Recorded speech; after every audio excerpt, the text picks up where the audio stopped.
सुप्रभात आदरणीय अभिभावकगण एवं मेरे प्यारे बच्चों। हिंदी साहित्य कक्षा 3 में आप सभी का हार्दिक स्वागत है। बच्चों, आज हम second term second unit test के लिए पाठ 15 चिड़िया की आँख से परीक्षा में आने वाले प्रश्न पत्र के अनुसार दोहराव कार्य करेंगे। दोहराव कार्य शुरू करने से पहले मैं आप लोगों से कुछ प्रश्न पूछना चाहती हूँ।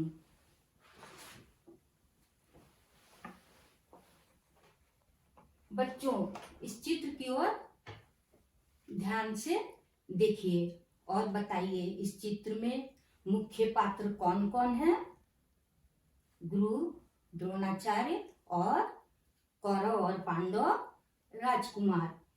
गुरु द्रोणाचार्य, उनको यहाँ पर किस लिए लाए हैं? उनकी परीक्षा लेने के लिए। किस चीज की परीक्षा लेने के लिए? धनुर्विद्या की। जैसे आपकी पाठ्यक्रम खत्म होने पर आपकी परीक्षाएं होती है ना, उसी तरह इनकी भी परीक्षा ली जा रही है। वे उनकी परीक्षा किस प्रकार लेते हैं? वे पेड़ पर एक मिट्टी की चिड़िया टांग देते हैं और उसकी आंख पर निशाना लगाने के लिए कहते हैं। इस परीक्षा में किसको सफलता मिलती है? अर्जुन को। क्या आप बतला सकते हैं केवल अर्जुन को ही क्यों सफलता मिली? हाँ, क्योंकि केवल अर्जुन को ही उसका लक्ष्य चिड़िया की आंख की पुतली दिखाई दे रही थी। तो चलिए आप भी अपने लक्ष्य की ओर ध्यान दें और पढ़ाई शुरू करते हैं। इससे पहले मैं आप लोगों को कुछ समझाना चाहती हूँ। बच्चों, अभी आपकी परीक्षाएं ऑनलाइन हो रही हैं और उसमें वस्तुनिष्ठ प्रश्न दिए जाएंगे। हर एक प्रश्न के उत्तर के लिए 4 विकल्प दिए जाएंगे और उन्हीं 4 विकल्पों में से आपको एक सही विकल्प का चयन करना होगा। चलिए अब श्वेत पट की ओर ध्यान से देखें। पहला प्रश्न है, पाठ के आधार पर प्रश्नों के उत्तर लिखें। क, द्रोणाचार्य किसके गुरु थे? बताइए, द्रोणाचार्य किसके गुरु थे? कौरव और पांडव राजकुमारों के।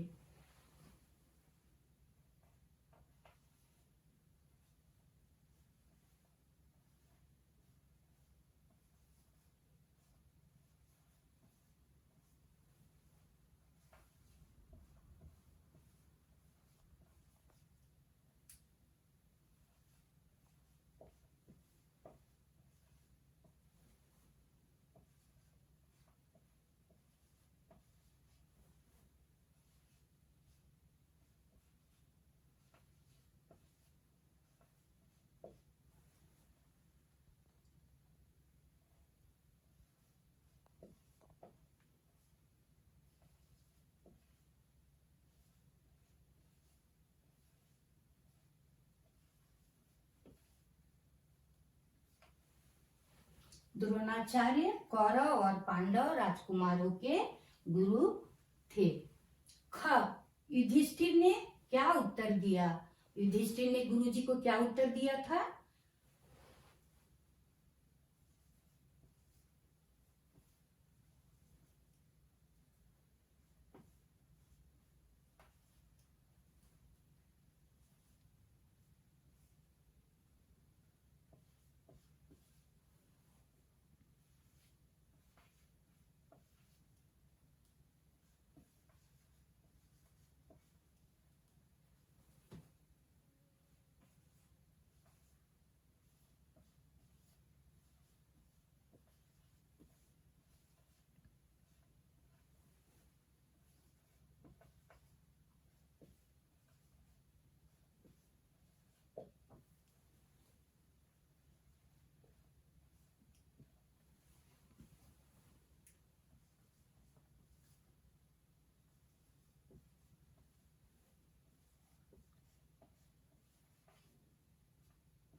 युधिष्ठिर ने उत्तर दिया, जी गुरुदेव, वह चिड़िया मुझे साफ साफ दिखाई दे रही है। दूसरा प्रश्न है, शब्दार्थ लिखें। शब्दार्थ में आपको शब्द दिए रहेंगे, आपको उसका अर्थ लिखना होगा। जैसे यहाँ पर देखिए, ये किस चीज का चित्र बना हुआ है, ये क्या है, बाण। बाण का क्या अर्थ होगा, तीर। तो हम यहाँ पर तीर लिखेंगे, तीर। शाखा, देखिए पेड़ की शाखा है तो आपने देखी ही होंगी, ये सब पेड़ की शाखा है। तो शाखा का क्या अर्थ होगा, टहनी, डाली। हम दो में से आप कोई भी लिख सकते हैं, टहनी।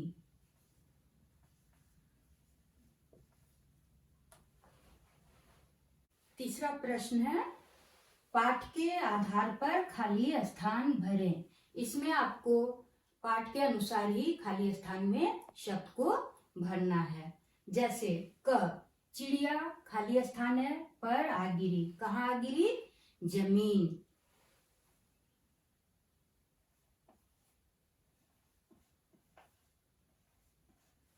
चिड़िया जमीन पर आ गिरी। ख, गुरु द्रोणाचार्य उन्हें एक खाली स्थान में ले गए। कहाँ ले गए, जंगल।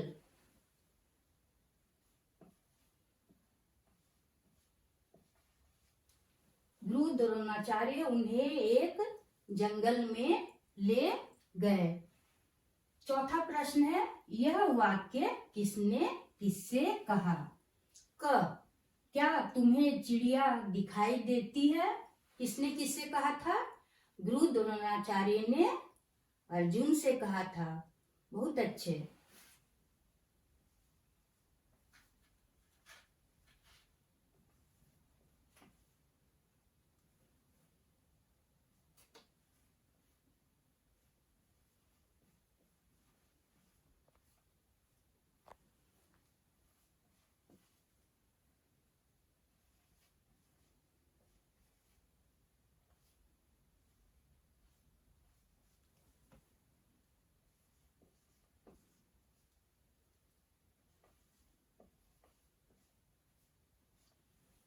गुरु द्रोणाचार्य ने अर्जुन से कहा।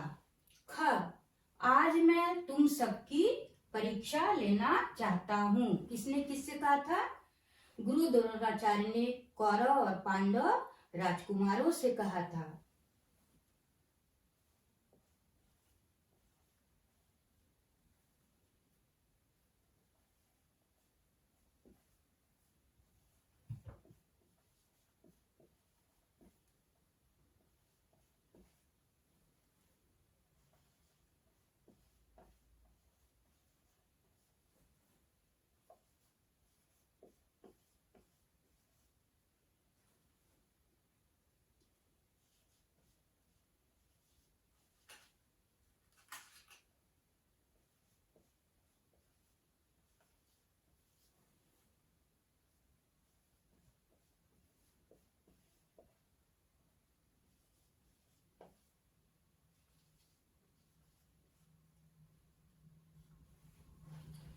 गुरु द्रोणाचार्य ने कौरव और पांडव राजकुमारों से कहा।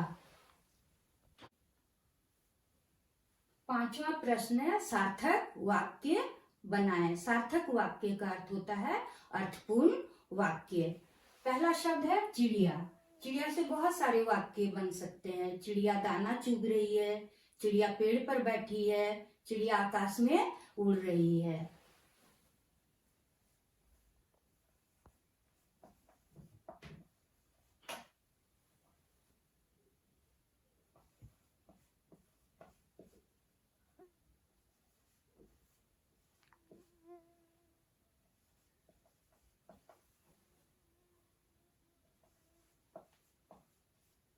चिड़िया दाना चुग रही है।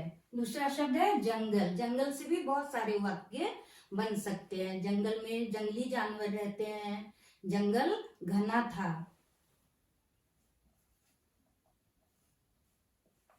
जंगल घना था।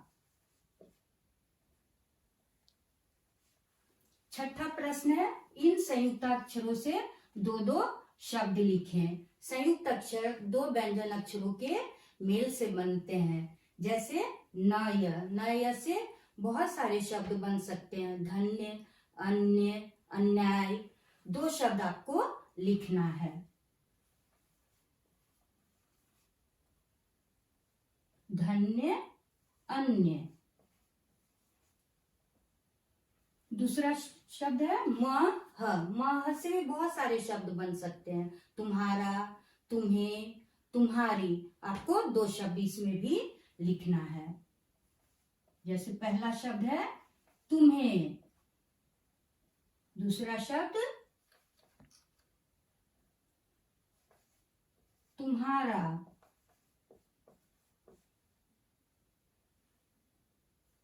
दो शब्द हो गए, तुम्हें और तुम्हारा। बच्चों, इस पाठ से संबंधित सभी कार्य आपके विद्यालय के वेबसाइट पर दे दिए जाएंगे। आप उसी के आधार पर लिखित और मौखिक अभ्यास करेंगे। धन्यवाद।